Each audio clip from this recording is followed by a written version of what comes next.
As manufacturers, we're all saying, well, maybe we can harmonize a few things between manufacturers. You know, maybe there's a way of doing an XY. Maybe if we define where our color points are in a CIE color space, we can all hit the same color points. Yeah, but you know, these are all the same color points that I'm illustrating there, but the spectrum was different. So yes, you'll be able to line it up mathematically using a colorimeter.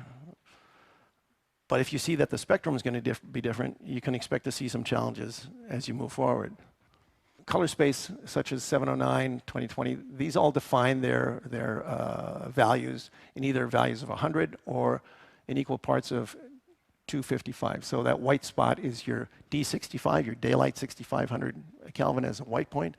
And from there, as you go off 255 steps on your dimmer, you'll get to your green, to your red, and your blue. So there are apps, which you may be familiar with, Show Tool Swatch. It's a great little app.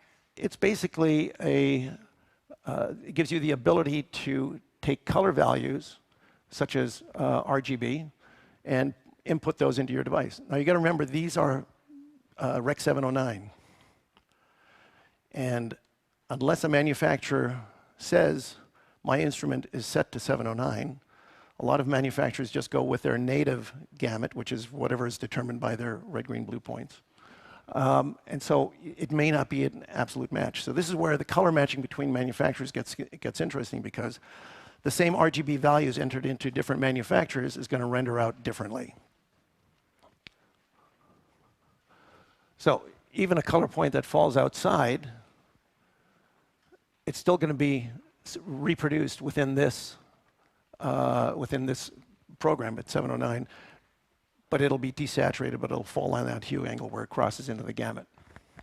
Lead gels have a similar app where you can actually define XY coordinates. And again, our instruments will actually go into that and give you an XY coordinate, and you should be able to match it up. Now, it's independent of gamut because it takes into account the entire CIE color space.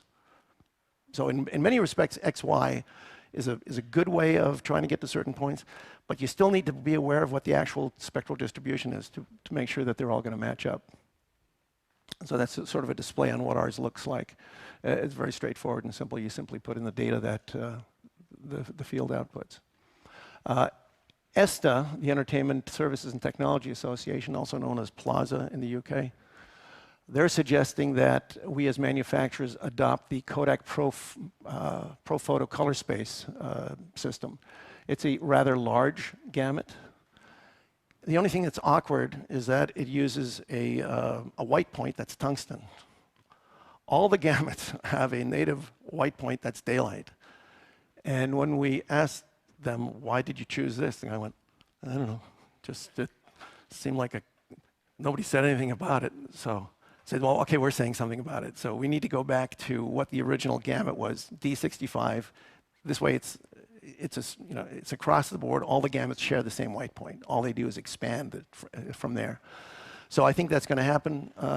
They're all, ESTA is part of the technology group now at the ASC as well. And so I think we're going to be, these are all things that are in flux right now. But what it is calling for, I think we're going to be moving more and more to mapping in XY because it's independent of the gamut as well. But later on, you still, between manufacturers, want to define a gamut. So this is where we're getting to the point where we really feel that we need to be able to give that kind of selection. So in our case, Rec. 709, P3, and Rec. 2020, including ESTA. So once those are selected in the software, all the color points map within that gamut. And if you take that profile to a board, and the other manufacturers are also in the same gamut, and their profile goes to the board, when a board op dials up a Kelvin temperature, the likelihood of them being close together is going to be much higher than what we currently have. Same with colors. the likelihood of them getting closer together is going to be better. You may see slight desaturation levels. So we're hoping that XY is going to give us a little more color matching between manufacturers, but we also know that there's still a lot to do with the overall spectrum. So one of the things that we've done is we've tried to go ahead and we'll put in, we call them camera LUTs, but they're really profiles. You can pick the Alexa, the Venice, or the DXL, the Vericam. And once you put that in, then essentially we're trying to give you a neutral white starting point. So we take that part of the equation out of it, so you don't have to at least worry about, is my skin tone going to be right? We had John Schwartzman, ASC, do a picture up in the UK, in London. It's a Christmas Story coming to a theater near you. And there they went ahead and they really put it through its paces. So they're shooting on the Panavision DXL. Everything around the actors was our freestyle systems, harmonized to the camera. Outside the set, backings were done with sky panels. Sky panels were brought in through windows, through shears and things. So wherever there wasn't a direct influence on the skin tone, that was in the background. It was not an issue. But they went with the original DI. There wasn't a lot of tweaking. And the colorist just said, what'd you guys do? I was expecting to do a lot more. And he played with it, and John came back and says, no, just go back to the original DI. That's exactly what we wanted. So we know that the damn thing works. And so now it's a matter of,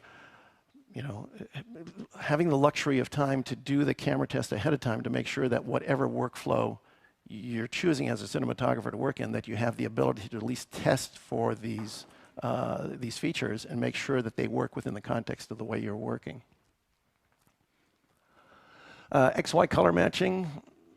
Think it'll work. RGB, that's another way of blending colors, and hopefully that'll, if we all harmonize on gamut, that should work out. So really, summarizing this, color indexes provide some information, but not enough actionable data. That's really unfortunate. We need to understand these differences in gamut and how we want to work in post, because we now have the ability to actually set that in the instrument. We need to be aware of what is defined as white Kelvin. Every manufacturer says, yes, well, of course we do a full spectrum white. You got to take a look at it. You got to do the test. A handheld spectrometer will show you what that spectrum is. You'll be able to compare it to another manufacturer and then test for it. XY is maybe a step in the right direction, but you're still going to need some correction necessary. Common XY and Kelvin doesn't necessarily ensure harmonization. Again, it's unfortunate to have to be vague about these things, but that's just the nature of the technology that we're in right now. There are all these variances, and you sort of have to try to weasel your way through it. LED's fixture gamut determines the degree of color saturation it can produce. So if it's a very large gamut, or if it's got multiple color points that pushes it out to the outside extremities of the CIE color chart, you may see those colors. But again, you may lose those colors as well, depending on if you're in 709. You can go to all the trouble of showing your director all these wonderful colors, and it goes into 709. None of those colors are there. They're all desaturated. So do you want to set up a false expectation, or do you want to just show them what you're actually going to work with? It's a political decision. And the big question then is later on, if this goes into the next, say, 20 years from now, you want to retime the film, are you going to go back to the 709 data that you had? Or as a cinematographer or the author of the image, are you going to say, whoa, I can actually go much broader now, but now it's a different picture? So those are creative and almost political issues that have to be resolved, because you now have this ability, or in the wrong hands of someone who's not associated with the film at all, and the film is supposed to be a low-key, low-saturated production, and now suddenly it goes Technicolor, and you go, wow, it completely distorts the original intent of the cinematographer. So those are some of the areas of concern that we have. In the old days, they were called lamp operators for a reason. You needed to know how to operate a lamp. Carbon arcs was a skill set that had to be learned, and we've come full circle. We need lamp operators. We need people who actually understand what is gamut. We need to have people who understand what is spectrum, because when a cinematographer is trying to solve problems, as a lamp operator, you may have the answer once you understand what the issue is. So I went through a film school education, but I came out of the photochemical world. That was 32 years ago, 34, 30, well, 40 years ago. But it set me up to having to think about what the film is seeing, and now we have to understand what is the camera seeing. And the fact that we have these two variables now, a light source that has color signs and a camera that's got color signs, that's a challenging act. And so that's where a lot more testing has to come in. And again, as lamp operators, the more you understand of what is tunable, the easier it is going to be to address the issues with the cinematographer who's looking at it going, the hell kind of instrument you bring me here? You can't do this and you can't do that. He said, trust me, watch. And then you can go in and correct it. So it's really, really important. So we're actually running workshops in Los Angeles. We did this, and we also did it in New York, where we actually go in and train the technicians on what these computers are now capable of doing. So it's no longer a switch on off and place the lamp. No, now you're actually operating this fixture way beyond what you've ever done before. So having this kind of knowledge, I think, is going to be very important. So just as Rembrandt and Vermeer chose their pigments carefully, today's cinematographers have to choose their spectral palettes just as carefully. When you think about Rembrandt, I mean, he worked with like 7 pigments, maybe, something like that. He was very particular. You can identify a Rembrandt just by analyzing the pigments. And when you think about that time in history in Amsterdam, there were a lot of people running around making pigment.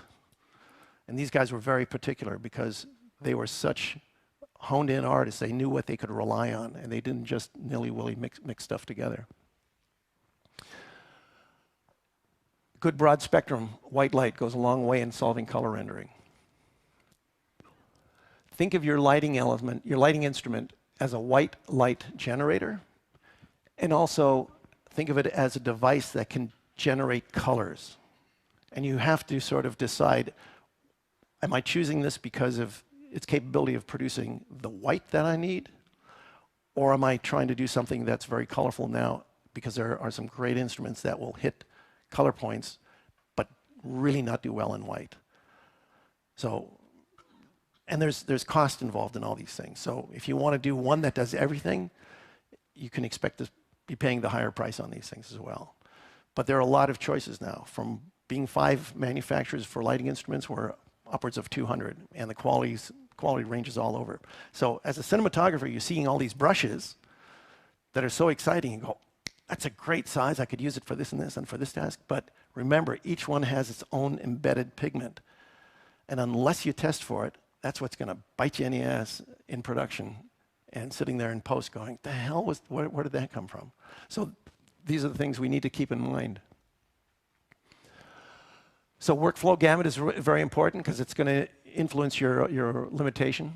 And when mixing different types of white light from manufacturers, we really need to take the time. And I don't know, at the ASC I was talking about this, and they're saying, you know, you're preaching to the choir. Y'all know this. We need to bring the producers on board because they have no appreciation for the complexity of what the current cinematographer has to work with compared to in the past. It's far more complex. And you can say, well, you know, we'll fix it in post.